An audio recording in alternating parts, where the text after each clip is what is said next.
Bonjour à tous, ici le Corbeau.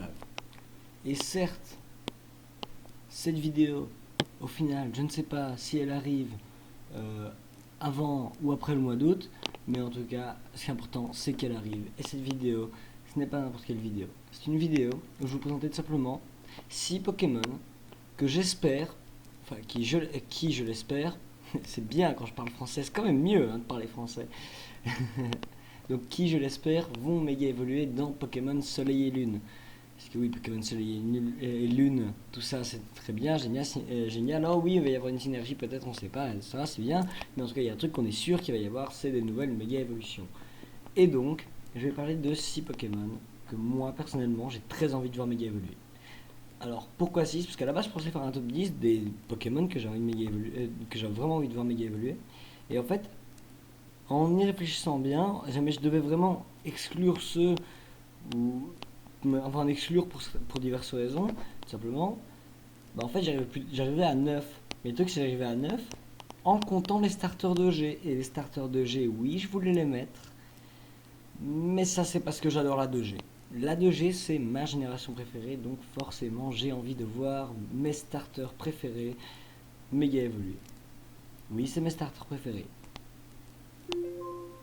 Et d'ailleurs, je tiens même à dire que Dracofeu est probablement le starter que j'apprécie le moins au sein des 4 premières générations.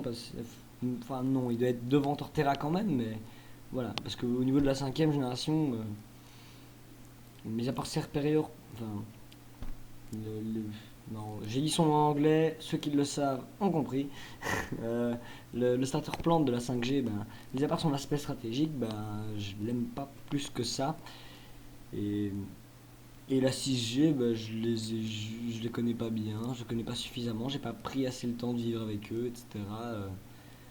Maintenant, celui dont j'ai le plus entendu parler, c'était Amphinobi, et Amphinobi, moi, je le connaissais pas quand il était pas à Uber, et moi, ce que je dis, c'est qu'en Uber, ce Pokémon, il craint.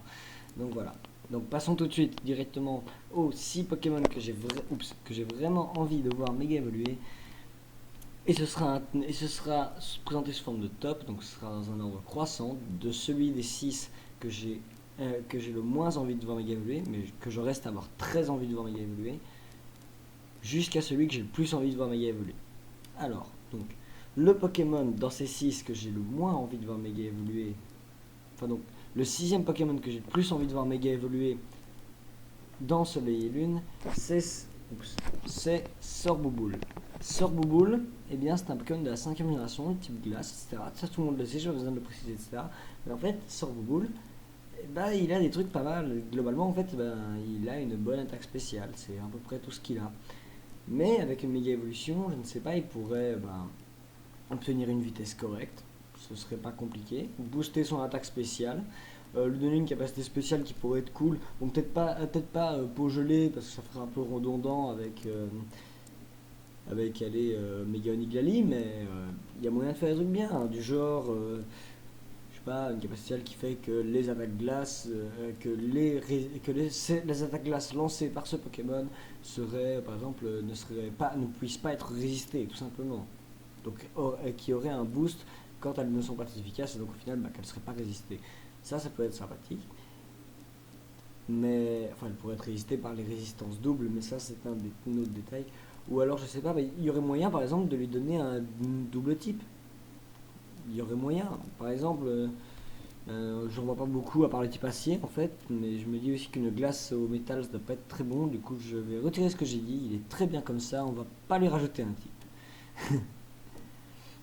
Alors ensuite, le 5ème Pokémon que j'ai vraiment envie de voir méga évoluer, eh bien, ah oui, je vous préviens déjà, il y a plusieurs Pokémon de la 5G. En même temps, faut être réaliste, il n'y en a pas eu avant, maintenant il va y en avoir. Ils doivent en mettre un jour quand même. Donc, maintenant, le 5ème Pokémon que j'ai envie de voir méga évoluer, c'est Votutrice. Votutrice, qu'est-ce que c'est? Votutrice, c'est un Pokémon de type vol, ténèbres, ah là là. C'est un excellent Pokémon défensif. Il a vraiment des bons PV. 110, c'est vraiment bien en PV. Il a des défenses bien. Il a 105 en défense et 95 en défense spéciale. Vraiment, ce sont des bonnes défenses. il apprend un truc bien. Déjà, il apprend anti-brume de façon naturelle. Et ça, c'est une joie quand t'as pas, quand t'as pas les cartouches de 4G. Bon, déjà, lui, il n'existait pas à l'époque, donc voilà. Il a tricherie, stabé, qui est toujours du plus bel effet. Il a accès à sabotage, qui est stabé, etc. hein. Il a, euh, il a, il a provoque, il a, euh, il a atterrissage pour soigner, hein. Il a demi-tour pour pouvoir éventuellement permettre de garder les switch advantage. Il a vraiment pas mal de trucs. Mais ce qu'on pourrait faire avec lui, c'est le rendre encore plus résistant et lui donner une capacité spéciale qui fasse, imaginons que toute attaque qu'il fait est une frappe en fonction des statistiques offensives de l'adversaire. Et moi je dis que ça peut être très cool. Vous ferez rien du tout au Pokémon style le Vénard, etc. Mais il y a des Pokémon à qui vous déchirerez l'anus. Par exemple, imaginez, oh, full play c'est bien, c'est 95 de puissance, c'est génial. Imaginez un sabotage que vous faites, imaginons, je ne sais pas moi, sur. Attendez, un Pokémon qui tape fort sur le physique. Imaginons que vous fassiez sabotage, mais sur un mégalopin. Je prends l'exemple, hein, même s'il résiste, voilà. Ce sera mieux que de faire une tricherie, enfin non, pas mégalopin, je suis con. Ah purée, je prends des mauvais exemples. Non, bref, imaginez que vous faites un sabotage sur, je sais pas moi, un, euh, un, un Dimoré. Imaginons que vous faites sabotage sur un Dimoré. Ce sera toujours plus puissant, parce que vous allez retirer son objet, il y aura le boost, que de faire tricherie. Imaginons par exemple, il y a un autre truc magique que vous pouvez faire, c'est que vous pouvez aussi avoir des attaques spéciales. Par exemple, imaginons, je vous fais vivre obscur sur, disons, un Alakazam. Si jamais mon vivre obscur est compté avec les statistiques offensives spéciales de l'Alakazam, il n'y a plus d'Alakazam. Il n'y en a plus. Alors, certes, je pense que c'est une capacité spéciale qui le rendrait assez VTuber, et c'est uniquement un fantasme que j'ai, hein, déjà. On n'est même pas sûr que lui va méga évoluer. Et j'imagine des nouvelles capacités spéciales qui sans précédent. Donc là, je suis en mode YOLO dans ma gueule. Donc, ce que je dis, moi-même, j'y crois pas, mais je kifferai. Voilà. Donc, maintenant, le quatrième Pokémon que je souhaiterais voir méga évoluer, c'est ce très cher Scorvol. Alors, Scorvol, quel intérêt il aurait à méga évoluer alors qu'il a déjà soin poison, que, imaginons s'il méga évolue qu'il garde soin poison, ça ne servira à rien parce qu'il n'aurait pas l'orbe toxique, ce serait pas intéressant. Maintenant, déjà au niveau des stats, ça peut lui donner plus de défense spéciale, ce qui pourrait être vraiment génial, le rendre vraiment très bulky. Et en tant que capacité spéciale, on n'est pas obligé d'avoir soin poison, il y a d'autres machins qui peuvent être excellents. Certes, ça avait l'avantage de pouvoir se faire brûler, etc. Et ça pouvait être cool, mais il y a moyen de faire d'autres machins. Imaginons par exemple, pourrait y avoir une capacité spéciale qui fasse soin poison avec une orbe toxique toute seule. Mais là, c'est encore mes fantasmes, comme avec vos Tetris. Je pense pas que ça va arriver. Les Scorvol, je kifferais le voir méga évoluer, mais je pense qu'il y en aura d'autres avant, notamment certains de la 5G, peut-être de la 6G. Parce que dans la 6G, je rappelle, il n'y a que Diancie qui méga évolue. Enfin, on va pas trop s'attarder sur Scorvol parce que j'ai pas grand chose à dire sur d'éventuelles méga évolutions. Parce que Scorvol est un excellent Pokémon en lui-même. C'est vraiment un Pokémon de taré. Qui ne s'est jamais fait stall comme un porc par un Scorvol toxique abri clonage? Honnêtement, personne ne s'est jamais fait stall comme ça. Sauf éventuellement des gens qui commencent la stratégie ou alors qui n'en ont jamais fait, mais ça c'est un détail. On va imaginer que ces gens-là n'existent pas. Et on va se dire une chose. Scorvol peut être un cancer, mais peut aussi être un excellent Pokémon offensif. Il peut faire plein de trucs. Mais il est un peu fragile sur la défense spéciale. Une méga évolution pour le booster dans ce cas-là pourrait être vraiment bénéfique. Avec peut-être un peu plus de vitesse, un peu plus d'attaque et le faire taper comme ça. Et il pourrait vraiment être un monstre.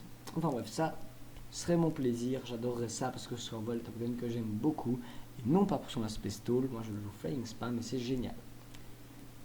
Donc, le troisième Pokémon, et oui c'est le top 3 incroyable, même si théoriquement les 3 premières places reviennent aux starters de la 2G, ça reste le début du top 3, et en troisième position on retrouve un Pokémon de la 4ème génération, c'est Togekiss. Togekiss, c'est Tout simplement, je pense que tout le monde connaît Togekiss, ou du moins tout le monde connaît un peu Togepi, c'est évident. Hein. Tout le monde connaît la famille Togepi, que ce soit à cause de l'anime ou alors que ce soit à cause de l'œuf dans la 2G, tout le monde connaît la famille de Togepi. Alors, Togekiss, qu'est-ce qu'il a globalement? À part le fait que ce soit un salaud qui te axe dans ta mère comme il veut, eh ben il pourrait éventuellement faire d'autres trucs. Déjà en méga évoluant, il peut obtenir légèrement une meilleure défense spéciale, une meilleure vitesse, et devenir un monstre offensif qui résiste derrière. Parce que je rappelle que ce truc, eh ben, il peut se booster avec j'ai oublié le nom en français, Nestiplot, c'est Machination, voilà. Avec Machination, il peut se booster. Bon, après, je pense que ce serait bien de lui donner pouvoir lunaire aussi, déjà, il lui faut cette attaque. Il serait temps qu'il l'ait. Ou alors, en méga évoluant, on pourrait lui donner beau féerique. Moi, ça me choquerait pas. Ou alors, en méga évoluant, et là, il faut bien suivre mon esprit, c'est dans l'optique où la théorie sur laquelle Togepi a un lien avec Latios et Latias, lui retirer son type vol, lui donner le type dragon à la place, ne pas lui donner peau féerique parce que sinon ça ferait juste un autre méga Altaria, mais lui donner une autre capacité et celui-ci en ferait un monstre purement, et je vais dire purement offensif, en lui boostant à mort sa vitesse et en lui laissant accès. Forcément, ça ne vaut pas le retirer. Hein.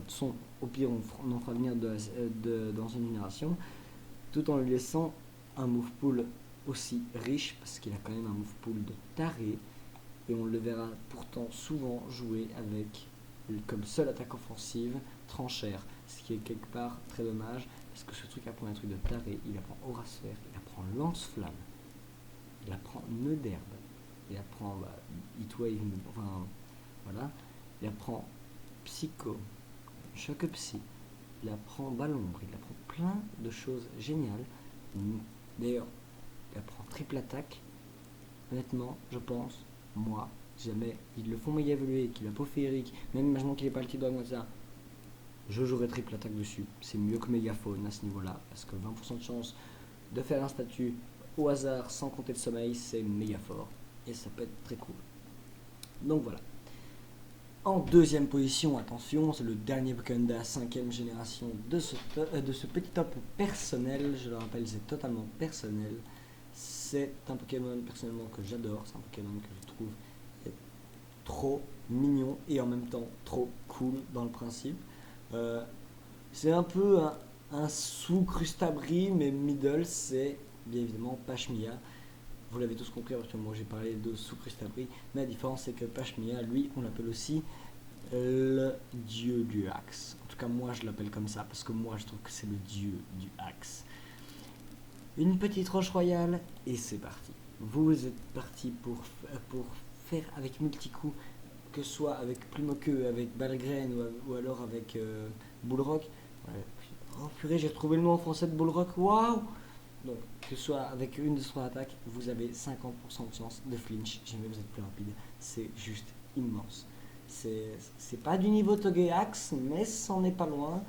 Et en même temps, ceinture force, rien à foutre. Si jamais vous avez un bâton de passeur d'attaque, j'ai bien un bâton de passeur d'attaque, pas forcément de vitesse ou quoi, d'attaque, et que vous arrivez à lui passer, c'est monstrueux.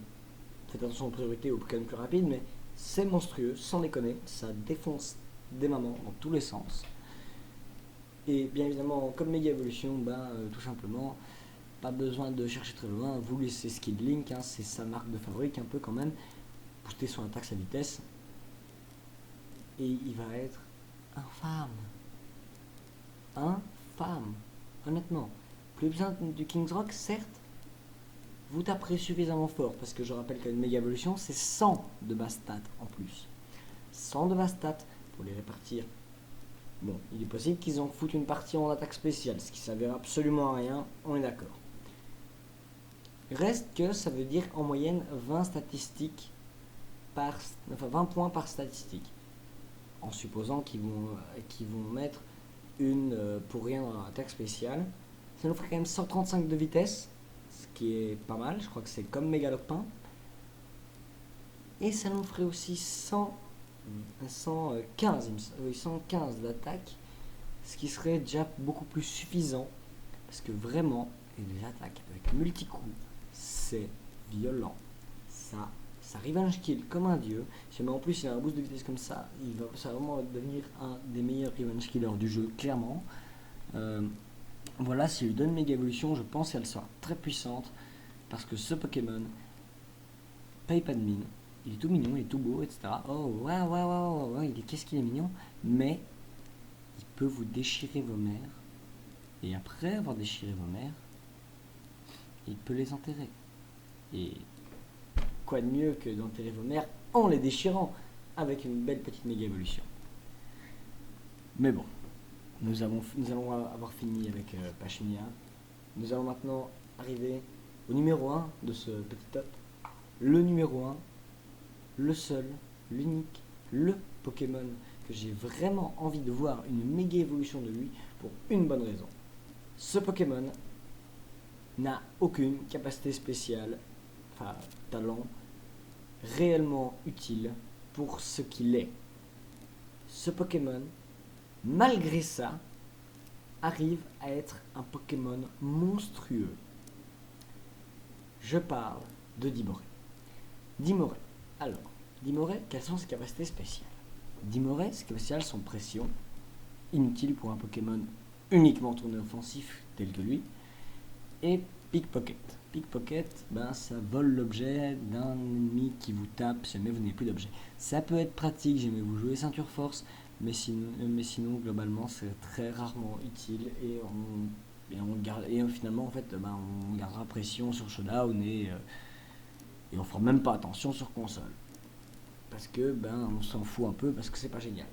Moi je dis, vous boostez encore en attaque, un peu en vitesse et en attaque, un peu plus de bulk et vous lui donnez un vrai talent du genre je sais pas moi, un petit talent qui pourrait être bien cool, genre adaptabilité. Donnez-lui adaptabilité, il passe Uber sans même passer par une case de test en OU, je vous le jure.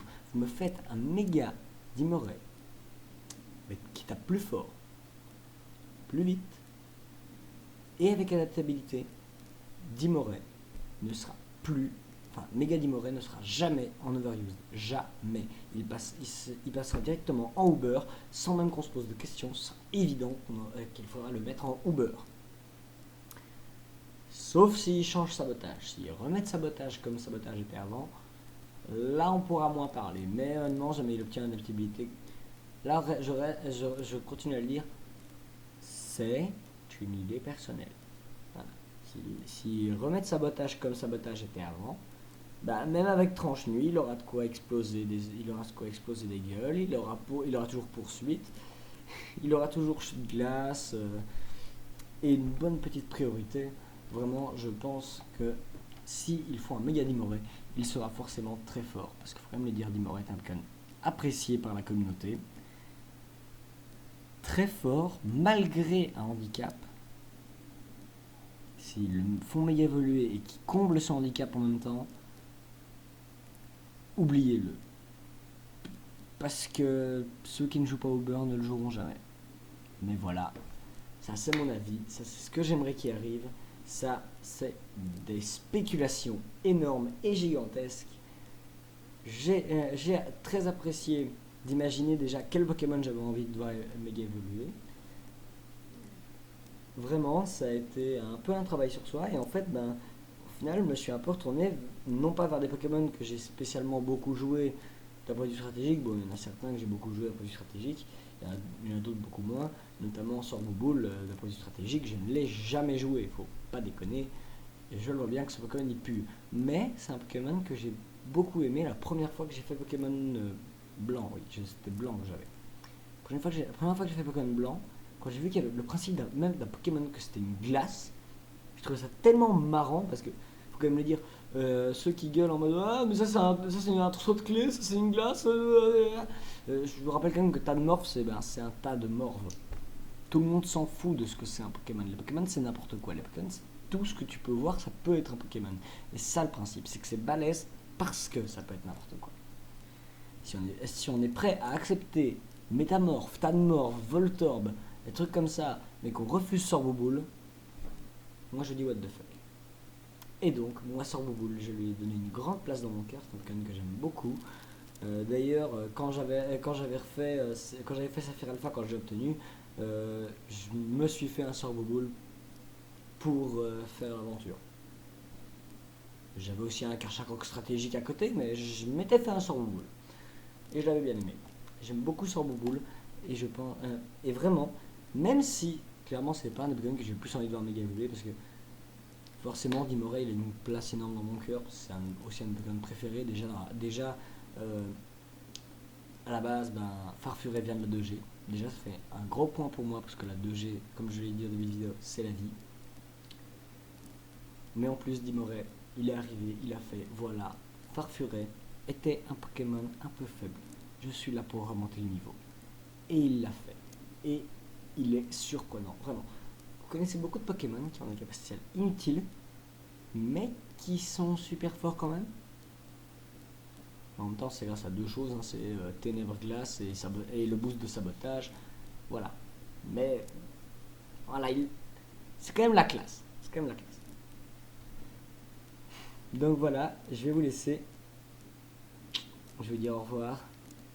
Et je vous souhaite bonnes vacances à tous, même si c'est un peu en retard. Ciao!